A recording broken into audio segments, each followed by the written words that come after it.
Este tema es muy interesante porque hay mucho emprendedurismo por estos días, mucha gente que decide asociarse a otra para encarar un proyecto común. Es bueno saber qué es lo que hay que tener en cuenta antes de dar ese paso. ¿Cómo le va, escribano? ¿Qué tal? Buen día, Cristian. ¿Qué tal? Buen día. ¿Cómo anda? Esto es bastante habitual, ¿no? Sí, sí. Perdón. Sí, por ahí la gente No sabe. no sabe o tiene como muchas consultas. Hay personas que, bueno, se largan a emprender o desarrollar algún tipo de actividad y muchos lo desarrollan bajo, digamos, de manera unipersonal.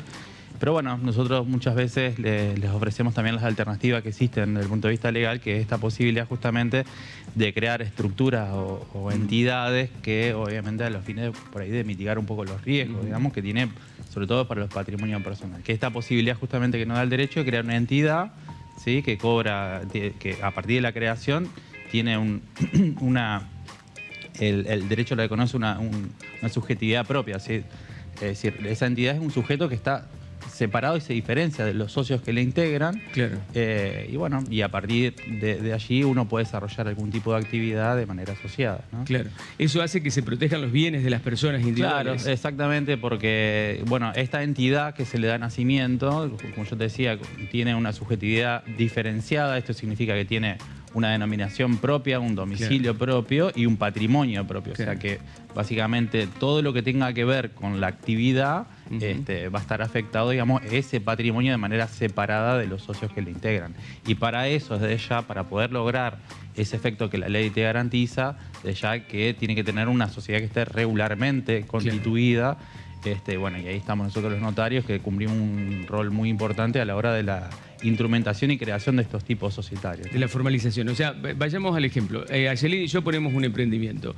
¿De qué nos sirve tener una sociedad en conjunto formalmente constituida? Bueno, lo principal y lo primero es justamente lo que yo te decía. Que van a crear una entidad que va a tener, digamos, cuya personalidad va a estar separada de los socios que lo integran.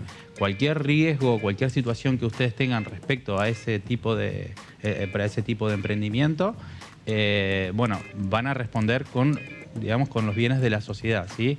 Y en su caso, ustedes, desde el punto de vista patrimonial, solamente con los aportes que realicen. Porque el tema, así, vamos del comienzo.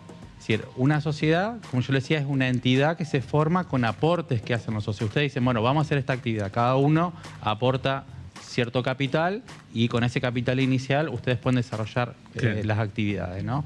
El objetivo es que, obviamente, es desarrollar esa actividad y se establece un ejercicio anual. Se cortan con ejercicios anuales para que, terminado el ejercicio anual, ustedes, digamos, vean cuáles fueron las pérdidas que tuvieron, o sea, le pagan a sus deudores y si queda alguna ganancia se lo reparten entre ustedes. Digamos que queda una ganancia. Si uno aporta más que el otro. ¿Cómo? Si uno aporta más que el otro. Bueno, generalmente, es decir, la regla, lo lógico sería de que tanto a nivel de pérdidas como a nivel de ganancias, eso sea en proporción a lo que cada uno aporta, ¿no es cierto? O sea, eso generalmente es así. ¿Y qué pasa? Hay distintos tipos de sociedad, ¿no? Sí, sí, la ley prevé exactamente una tipología que desde su naturaleza, bueno, las más conocidas, las que son más usadas, son la sociedad anónima. La SA. La SA, la Sociedad de Responsabilidad Limitada, la SRL, que es la más utilizada aquí en nuestra región, en Argentina también. Y desde el año 2018 se creó una figura jurídica nueva bajo la gestión de Cambiemos, del PRO, que es la SAS, que es la Sociedad por Acción Simplificada, ¿sí? La SA es una estructura societaria que está más bien prevista para grandes emprendimientos. Tiene una estructura mucho más amplia, más fuerte y quizás también como las acciones para poder transmitirla, es decir, el carácter de socio, se puede transmitir de una manera que no te exige tanta formalidad. Está hecho para que el capital se pueda expandir y desarrollar. La SRL está más prevista para entidades o emprendimientos más pequeños o medianos. Y la SAS lo que tiene es que, bueno, viene como a tener como un poco el beneficio de las dos. Se desarrolló en el año 2018 justo con la ley que apoya al capital emprendedor y la intención justamente vino a crearse más que nada para las empresas que estaban destinadas a la incubación de tecnología, al desarrollo digamos, de empresas que iban a hacer investigación y desarrollo y demás. Que también, bueno, también se fueron desarrollando un montón las SAS. Hay sociedades de una persona. Bueno, a partir del año 2015 eso cambió. Anteriormente antes del 2015 la ley 19.550 solo permitía que fueran dos Mínimo o de más dos. socios. Para ciertos tipos societarios se permite. Existe un tipo societario que es la SAU, que son las sociedades por acción de una sola persona, que no se han desarrollado mucho en la Argentina, pero sí existen otros tipos societarios que sí se ha desarrollado, por ejemplo la sociedad simple, que lo permite, la SAS también lo permite, pero bueno, son las excepciones, digamos. ¿No hay problemas con formar una sociedad con un familiar, con un hermano, un pariente? No, un para amigo? nada, no, para nada. Un amigo sí, es habitual. Sí, incluso vieron que la semana pasada habíamos hablado de esto, del tema de aún estando casado con el cónyuge, aún bajo el régimen de ganancialidad uno puede crear una sociedad. O sea, eso no habría ningún tipo de inconveniente. ¿Qué pasa si uno de los socios quiere irse? Bueno, la regla general es la libertad de poder irse, ¿sí? O sea, de poder irse. Generalmente se suelen generar algunos inconvenientes y nosotros solo charlamos a la hora de la constitución de las sociedades, que tiene que ver con la posibilidad de establecer en el estatuto ciertas limitaciones. ¿Pero por qué? Pues, suponete que nosotros dos armamos una SRL, ¿no? El principio es que vos podrías vender tu participación en la sociedad de manera libre, ¿sí? A quien vos quieras. Pero como hay un interés también de mi parte en que yo quiera que, o sea, no quiero que cualquier socio venga, ¿sí? Se pueden establecer cláusulas de limitación de esa... no se puede impedir que vos lo transfieras, pero sí limitar. Condiciones. Por ejemplo, que yo como otro socio tenga un derecho de preferencia a adquirir tu cuota aparte, claro, para poder sostener mi posición en la sociedad y incluso no tener ¿cómo decírtelo? No tener un socio que no sea de mi agrado. Claro. ¿Sí? O sea, ¿Hoy todos esos trámites se pueden hacer online? Bueno, es lo que yo te decía hoy. Mira, es decir, la constitución de las sociedades depende de qué tipo societario. Las SA requieren escritura pública. Las SRLs y las SAS, por ejemplo, son los tres tipos más utilizados. Pueden hacerse por instrumento privado, con certificación de firma, o por instrumento público, ¿sí? Como medio de escritura pública. Digamos, los trámites se hacen en la entidad aquí en la provincia de Entre Ríos que interviene y aparte ejerce el poder de policía sobre las sociedades, es la Dirección de Inspección de Personas Jurídicas, que es donde nosotros hacemos la constitución de la sociedad, la llevamos a inscripción y ellos nos hacen el control de legalidad y la inscripción, ¿sí? Todo eso de momento se hace de forma física. Hay alguna parte que se hace, sobre todo en las SAS, que se hace a distancia o online, que sobre todo en las SAS la intención de la ley era que se crearan sociedades de manera más automatizada, digamos, pero bueno, obviamente que eso se va a ir logrando con el tiempo, ¿no? Claro.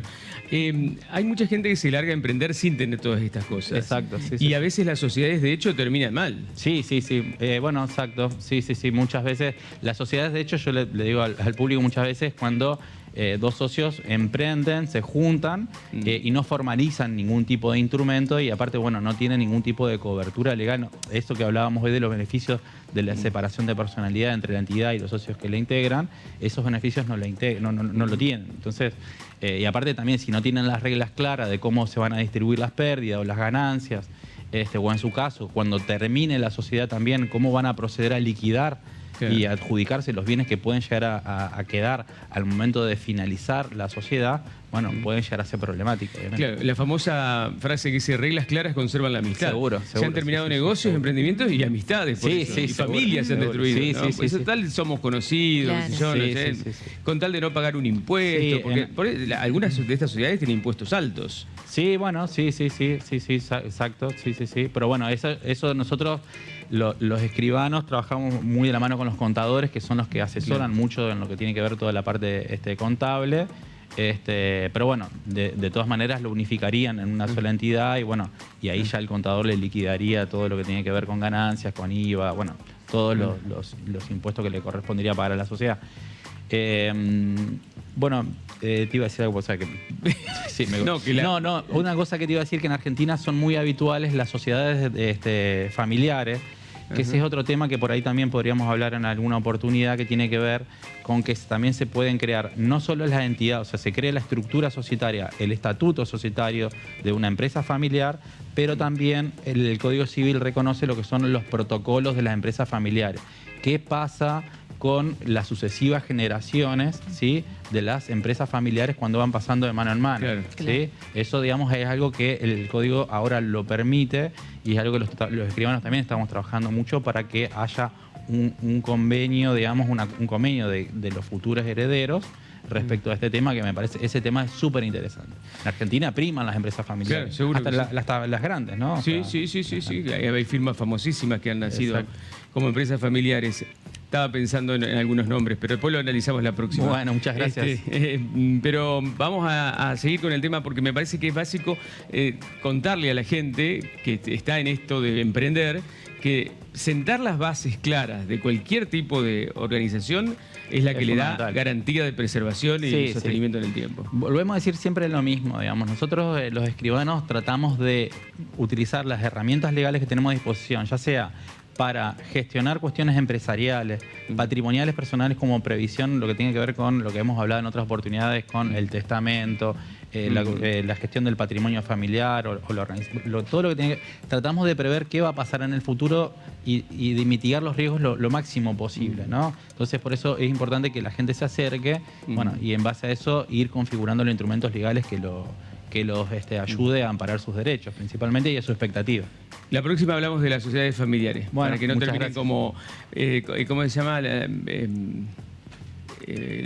chica de la Nación, Esmeralda Mitre, que está peleando con todos los primos, con toda la familia, porque las cosas no estaban demasiado claras en la sociedad. Creo que el de la bodega San Etienne, que hace poquito lo escuché, que decía que cuando se muere el fundador de la sociedad, la sociedad o se refunda o se refunde. Sí. Entonces, básicamente por eso... Conocemos más que se refunden que se refunden. Bueno, claro, exactamente. Por eso es como que es muy propicio por ahí contar con esta herramienta. Gracias, escribano. No, por favor, un placer. El escribano Germán Tolle con